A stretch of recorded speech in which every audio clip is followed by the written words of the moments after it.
যদি বলি আমার বাসর তাহলে আমার ত্রুটি হয়,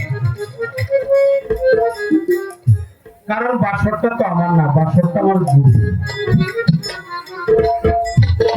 এই জন্য আমি হলো দুই প্রকার, একটা কাঁচা আমি, একটা পাকা আমি, একটা মোহযুক্ত আর একটা মোহমুক্ত। আমি মোহমুক্ত হয়ে বলতেছি দয়াল আমার বাসরে আইবে, কারণ এই ঘরটাও তোমার, বাসরটাও তোমার। তোমার ঘরে তুমি দয়া করে আসো, চরণ ধরি দাও। আমি বিনয়ের সহিত ডাকি, দীনবন্ধু মুর্শিদ হলো জাতে খোদা।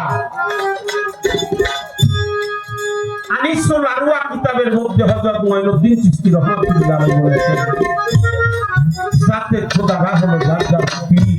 একজন ভক্তের কাছে তার পীর হলো জাতে খোদা।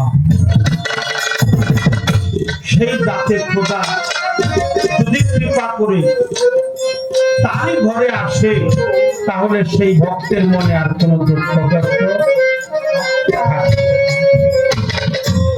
দুঃখও থাকে না, কষ্টও থাকে না, চিন্তাও নাই, চেতনাও নাই।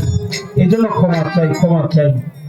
আমার রসুলের প্রেম যেন আমার কালবে থাকে, আমার মুর্শিদ বর্জন যেন আমার নয়ন ভরা থাকে, সবসময় যেন আমি আমার মুর্শিদ বর্জনকে